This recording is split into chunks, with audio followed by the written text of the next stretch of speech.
আমাদের জুলাই অভ্যুত্থানের পাটাতনটা কিন্তু চাকরি প্রত্যাশীদের উপরে যে বৈষম্য নেমে এসেছিল সেটির উপরে ভিত্তি করে হয়েছে। কিন্তু আমরা দেখতে পেয়েছি জনপ্রশাসন মন্ত্রণালয় পিএসসির মধ্যে আমরা দেখতে পেয়েছি আজকে স্পষ্ট হয়েছে তাদের মধ্যে আসলে সমন্বয়হীনতা নেই। এবং চাকরি প্রার্থীরা, সারা বাংলাদেশের যে চাকরি প্রার্থীরা রয়েছে সেই চাকরি প্রার্থীরা জনপ্রশাসন মন্ত্রণালয়ের নোটবুকের মধ্যে প্রায়োরিটি লিস্টের মধ্যেই নেই। একটা উদাহরণ দিই, যেমন এই পিএসসি থেকে, জনপ্রশাসন মন্ত্রণালয় থেকে জুন মাসের 19 তারিখ 430টা পোস্টের রিকোয়েজিশন দিয়ে প্রধান উপদেষ্টার কার্যালয়ে পাঠানো হয়েছিল। 430টা হচ্ছে পদ, যেটা 44-এর জন্য। কিন্তু এর মাঝখানে 44-এর ফলাফলও প্রকাশিত হয়েছে, আবার পুনরায় ফলাফলও হয়তো প্রকাশিত হতে পারে। কিন্তু ওই যে আপনার সচিবালয় থেকে প্রধান উপদেষ্টার কার্যালয় পর্যন্ত এই জায়গায় হচ্ছে 6 মাস সময় চলে গিয়েছে, 5 মাস সময় চলে গিয়েছে। মানে আপনি দেখেন বর্তমানে এই ভার্চুয়াল আমরা কানেক্টিভিটিতে আমাদের এই 5 মিনিট যে ওয়াকিং ডিস্টেন্স, এই ওয়াকিং ডিস্টেন্সটাই 5 মাস লাগাই দিচ্ছে জনপ্রশাসন মন্ত্রণালয়। দুর্ভাগ্যজনক বিষয় হচ্ছে ইতিমধ্যে 44-এর ফলাফল প্রকাশিত হয়েছে, আবার পুনরায় আবার পরবর্তীতে পুনর্মূল্যায়নের ফলাফল প্রকাশিত হবে, কিন্তু এর মাঝখানে এই বিষয়টি সুরাহা হয়নি এবং এই বিষয়ে কোনো সদুত্তর আমরা বাংলাদেশ সরকারি কর্ম কমিশন থেকেও পাইনি এবং সচিবালয়ের যে জনপ্রশাসন মন্ত্রণালয় তাদের থেকেও পাবো বলে আমরা প্রত্যাশা করি না। কারণ সচিবালয়ের যে জনপ্রশাসন মন্ত্রণালয়, আমাদের এই পিএসসি চায় ফাইন্যান্সিয়াল অটোনমি, পিএসসি চায় ফাংশনাল অটোনমি, আর আমরা দেখি জনপ্রশাসন মন্ত্রণালয়ের সব জায়গায় এক ধরনের গুন্ডামি, সব জায়গায় এটা একটা গুন্ডামি চালায় সবকিছুতে। আপনি প্রত্যেকটা ফাইল যাই হোক না কেন আপনার দিন শেষে জনপ্রশাসন মন্ত্রণালয় ওখানেই হচ্ছে দিন শেষে আটকায় দেয় বা ওখানেই। তো আমাদের আসলে এই, আমার মনে হয় যারা এখন বর্তমানে আমলা রয়েছেন, বর্তমানে মন্ত্রণালয়গুলো চালাচ্ছেন, তারা এই যুগের মানে বাস্তবতা আসলে তারা ধারণ করতে পারছে না বা তারা সময়কে পড়তে পারছে না। এখন এই সময়ের প্রয়োজন, যদি আপনি পড়তে না পারেন, আপনি যদি মানদাতার আমলের ওই সিস্টেমকে হচ্ছে বলবৎ করার জন্য আপনি সবসময় এক ধরনের মনস্তাত্ত্বিক একটা পশ্চাৎপদতা থাকে, তাহলে কিন্তু এই সময়কে আপনি কখনোই ধারণ করতে পারবেন না। এবং আপনি যদি যুগের সাথে যুগকে ধারণ করতে না পারেন, তখন এই যুগের আমরা যারা আছি আমাদের ক্রোধ অবশ্যই বিস্ফোরিত হবে। এই কারণে আমরা জনপ্রশাসন মন্ত্রণালয়কে বলবো যে আপনারা সংস্কারের মধ্য দিয়ে, আমরা জনপ্রশাসন মন্ত্রণালয় সংস্কারের প্রস্তাবনা দেওয়া হয়েছিল, সেটির মধ্যে আমরা এক ধরনের অনীহা পেয়েছি এবং এই ফাইলও মনে হয় জনপ্রশাসন মন্ত্রণালয়ের ওই যে লেজুর বৃত্তি আছে না, ওই যে একদম এই টেবিল থেকে ওই টেবিল, ওই টেবিল থেকে ওই টেবিল, এটাও 6-7 মাস লেগে যাবে। 6-7 মাসের মধ্যে আবার দেখা যাবে হচ্ছে আবার হচ্ছে নির্বাচিত সরকার অর্থাৎ এই প্রায়োরিটি লিস্টে, মানে জনপ্রশাসন মন্ত্রণালয়ের বটম লাইন আমাদের এই চাকরি প্রার্থীরা নেই। আমাদের চাকরি প্রার্থীরা আসলে সংখ্যায়, আমরা যারা চাকরি প্রার্থী আছি এটা রূঢ় বাস্তবতা, আমরা আসলে বাংলাদেশ আসলে সংখ্যায় ম্যাটার করি। আমাদের যে আসলে প্রয়োজন, জীবন জীবিকা, আমাদের ডিগনিটি, আমাদের এটা চাকরি প্রার্থীর যে বাংলাদেশের বাস্তবতা, আমাদের ডিগনিটি, এটা আসলে কোনো তাদের প্রায়োরিটি লিস্টের মধ্যেই নাই। আমরা তো আসলে চাকরি প্রার্থী ছিলাম, আমরা দেখেছি যে আমাদের বাস্তবতা এমন, এই সময় এসে আমাদের 3 বেলার জায়গায় 2 বেলায় খাইতে হয়। আমরা দেখেছি সেন্ট্রাল লাইব্রেরি গুলাতে, পাবলিক লাইব্রেরি গুলাতে মাস্টার্স কমপ্লিট করে ডিপার্টমেন্টে প্লেস করার পরও জুতা সেলাই করে পড়তে হয়। জুতা সেলাই করে আমরা দেখেছি তাদের জীবন, মানে এমন হয় যে আসলে তখন মানে আমাদের অফুরন্ত সম্মান থাকে। একটা ঢাকা ইউনিভার্সিটি থেকে, পাবলিক ইউনিভার্সিটি বা ন্যাশনাল ইউনিভার্সিটি থেকে একটা ছেলে যখন পাশ করে বের হয়, সমাজ কিন্তু তাকে সম্মানটা দেয় এবং তার থেকে কিন্তু পরিবার প্রত্যাশা করে, কিন্তু সেই পরিবার প্রত্যাশা এবং সম্মানের আনুপাতিক হারে কিন্তু আমরা পরিবার এবং সমাজে কিন্তু আমরা হচ্ছে কোনো কন্ট্রিবিউট করতে পারি না। এবং এইটা কন্ট্রিবিউট করার জন্য যে রাষ্ট্র আমাদেরকে যেভাবে সহায়তা করা উচিত ছিল, রাষ্ট্রের যেই প্রয়োজনীয় আয়োজন করা উচিত ছিল, সেই জায়গায় তাদের আমরা চূড়ান্ত রকমের অনীহা দেখছি। এবং আমরা দেখেছি জনপ্রশাসন মন্ত্রণালয় ভাগ বাটোয়ারা নিয়ে ব্যস্ত, পোস্টিং প্রমোশন নিয়ে ব্যস্ত। এবং এই 5ই আগস্টের পরে সবচেয়ে বেশি যদি আপনার সবচেয়ে বেশি বেনিফিট পেয়ে থাকে সেটা হচ্ছে আপনার এই যে প্রশাসনের হচ্ছে আমলারা, আমলারা আমার প্রতি নারাজ হবেন।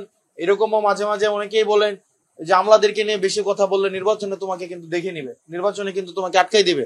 তো আসলে নির্বাচনটা তো মুখ্য না। বাংলাদেশে বহুত নির্বাচিত মানুষ হচ্ছে নির্বাচন করে নির্বাচন জিতে হারাই গেছে, আবার অনেক মানুষ আছে নির্বাচনে অনেকবার হেরেও প্রাসঙ্গিক থেকেছে। আসলে রাজনীতিটা জিতা হারার বিষয় না, রাজনীতি হচ্ছে সময়ের সাথে প্রাসঙ্গিক থাকার বিষয়, মানুষকে ধারণ করার বিষয় এবং আমরা যারা মুসলিম আছি তাদেরকে ধারণ করার বিষয়। এই জনপ্রশাসন মন্ত্রণালয় দেখেন 5ই আগস্টের পরে সবচেয়ে বেশি মজলুম থেকে নিজেকে প্রচারিত করেছে জনপ্রশাসন মন্ত্রণালয়, এবং তারা তাদের নিজেদের প্রমোশনটা আগে নিশ্চিত করেছে। আমরা দেখি তো অনেক ডিএস নিজেদেরকে নিজেরা প্রমোট করে জয়েন্ট সেক্রেটারি হয়েছে, এডিশনাল সেক্রেটারি হয়েছে, 2টা-3টা করে প্রমোশন পর্যন্ত নিছে, কিন্তু তাদের নোটবুকে এই চাকরি প্রার্থীদের নিয়ে কোনো ধরনের পরিকল্পনা নাই, কোনো ধরনের রুটিন নাই। আমরা পিএসসির উদারতা দেখেছি, আমরা পিএসসির আমরা অনেক আন্তরিকতা দেখেছি, আমরা স্যারের আন্তরিকতায় আমরা অনেক প্লিজ। স্যার বারবার যে কোনো বিষয় দেখেন, পিএসসি কে যে আমরা দায়ী করি, যে কোনো একটা বিষয় যদি নতুন প্রণয়ন করতে চায় সেটার জন্য চাকরি বিধি সংশোধন করতে হয়, এই বিধি সংশোধনের জন্য আবার যাইতে হয় এটা জনপ্রশাসনে। তাহলে আপনার দিন শেষে আপনি এই পিএসসির যদি উদারতাও থাকে কোনো বিষয় সংশোধন করার, কোনো নতুন আধুনিকায়ন করার, বা প্রয়োজনের সাপেক্ষে সময়ের সাপেক্ষে কোনো নতুন পলিসি অ্যাডপ্ট করা, দিন শেষে কিন্তু এই পিএসসি এটা করতে পারে না, পিএসসির এই বিধিতে সেটা নাই। তো তার মানে দেখেন আমরা কিন্তু পিএসসি কে টার্গেট করি, পিএসসি এটা কেন করছে না, কেন নাম্বার করছে। এই যে আমি মিরাজ প্রশ্ন করলেন, মনিরা শারমিন আপা প্রশ্ন করলেন, আমাদের প্রত্যেকেরই রাইট রয়েছে, আমি যে পরীক্ষাটা দিয়েছি সেটাতে আমি কত নম্বর পেয়েছি সেটা দেখার আমার এখতিয়ার রয়েছে, কিন্তু সেটাও যদি করতে চাই তাহলে বিধি সংশোধন করতে হয়। এই বিধি সংশোধন করার জন্য আমাকে তাহলে কোথায় যেতে হবে? আমাকে আবার সেটা জনপ্রশাসনে যেতে হবে। আমার আবার এই যে আমাদের যদি প্যানেল ভিত্তিক, ক্লাস্টার ভিত্তিক যদি আমার পদের যে বিষয়টি, সেটি জনপ্রশাসন আসলে মন্ত্রণালয় আসলে সুরাহা করে দিবে। আপনারা যে বলছেন যে আমাদের এই নম্বর পত্র দেখা, আমি সার্চ করলে যেন আমি নম্বরটা দেখতে পাই, সেটারও যে একটা আবার ডিজিটাইজেশনের যে বিষয় আছে, আমি ডিজিটালাইজেশনের কথা বলছি না, ডিজিটাইজেশনের বিষয় আছে, সেটার অর্থের ছাড়পত্র সেটাও আপনার জনপ্রশাসন মন্ত্রণালয় থেকে রিকোয়েজিশন দিতে হয়। মানে আমরা যেটা দেখলাম আসলে পিএসসি এটা ব্যানার, এটা একটা ব্যানার, মানে এটার ফাংশনালিটিস নাই, ফাইন্যান্সিয়াল অটোনমি নাই, এবং ফাংশনাল অটোনমিও নাই, সেটা আসলে বাধা ধরা হচ্ছে জনপ্রশাসন মন্ত্রণালয়ের কাছে। এখন আমরা যদি দিন শেষে জনপ্রশাসন মন্ত্রণালয়ের এই গুন্ডামি না থামাইতে পারি, আমরা জনপ্রশাসন মন্ত্রণালয় যদি গুন্ডামি না থামাইতে পারে, আসলে দিন শেষে আমাদের এই চাকরি প্রার্থীদের এই লেজুর ভিত্তিক দৌরাত্ম্য, লাল ফিতার এই যে দৌরাত্ম্য থেকে আসলে আমাদের মুক্তিটা আমাদের আসলে এটা আমাদের দুর্ভাগ্য।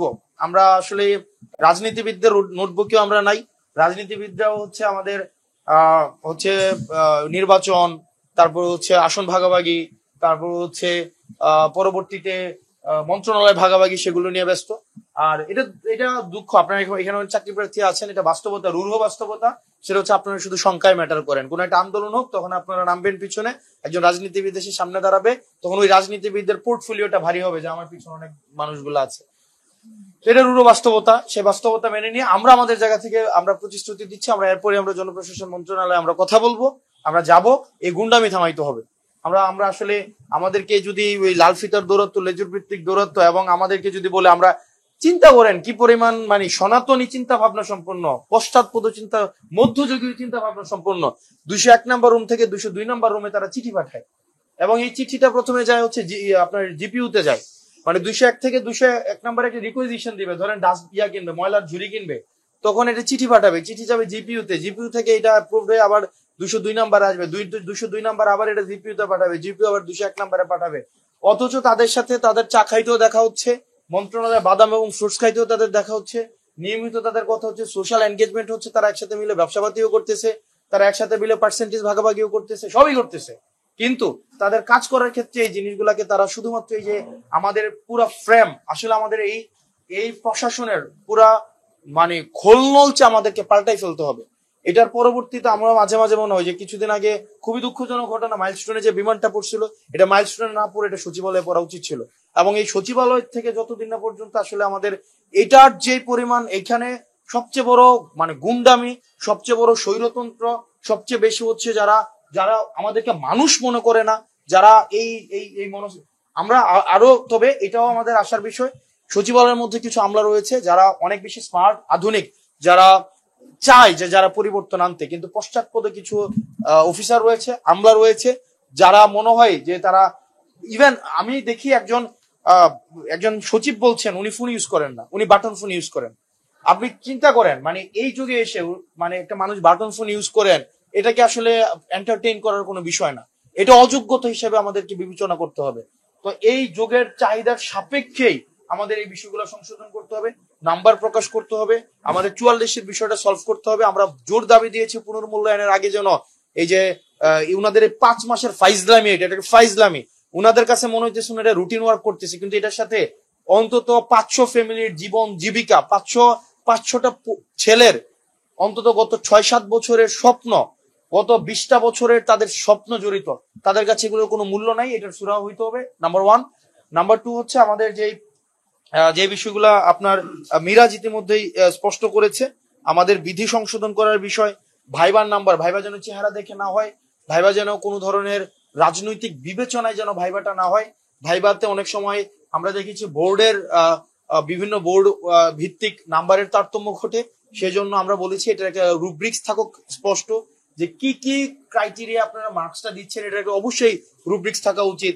এটার রুব্রিক পার্সোনালিটির ভিত্তিতে দিচ্ছেন, আপনার কোয়ান্টিটেটিভ অ্যানালিসিস এর ভিত্তিতে দিচ্ছেন, তার প্রবলেম সলভিং এবিলিটির ভিত্তিতে দিচ্ছেন। তো স্যাররা খুব, আমরা দেখলাম এটা নিয়ে ওনারাও ভাবছেন, ওনারা সিবিআই ফরম্যাট একটা ইন্ট্রোডিউস করতে পারেন খুব সম্ভবত sometime very soon, maybe from আপনার 50তম থেকে ওনারা বলেছেন। আমরা পিএসসি কে আমরা অনেক আমরা হচ্ছে আন্তরিক পেয়েছি, অনেক বেশি তারা চেষ্টা করছে সংস্কার করার, আর ক্যালেন্ডার ইয়ারে বিসিএস শেষ করার বিষয়টি এসছে, এই বিষয়গুলো নিয়েও আমরা দেখেছি পিএসসি আপনার অনেক উদার, কিন্তু দিন শেষে সমস্যা হচ্ছে আপনার এই যে সচিবালয়, জনপ্রশাসন। সারা বাংলাদেশের চাকরি প্রার্থী যারা আছেন, আসলে এই পুরা আমরা তো চাকরি প্রার্থী ছিলাম, গত দীর্ঘ এই লাইব্রেরির লাইন ধরা থেকে শুরু করে লাইব্রেরিতে বসে বসে আমরা দেখেছি যে আসলে এই সময়টা আমরা ধারণ করতে পারি, এই প্রসেসের মধ্য দিয়ে আমরা এসেছি, আমরা জানি যে আসলে এই প্রসেসে কত স্বপ্ন, কত স্যাক্রিফাইস এই বিষয়টার সাথে জড়িত। তো আমরা আপনাদেরকে বলতে চাই যে ধৈর্য হারা হবেন না, আমরা আপনাদেরকে মানে হতাশ করব না।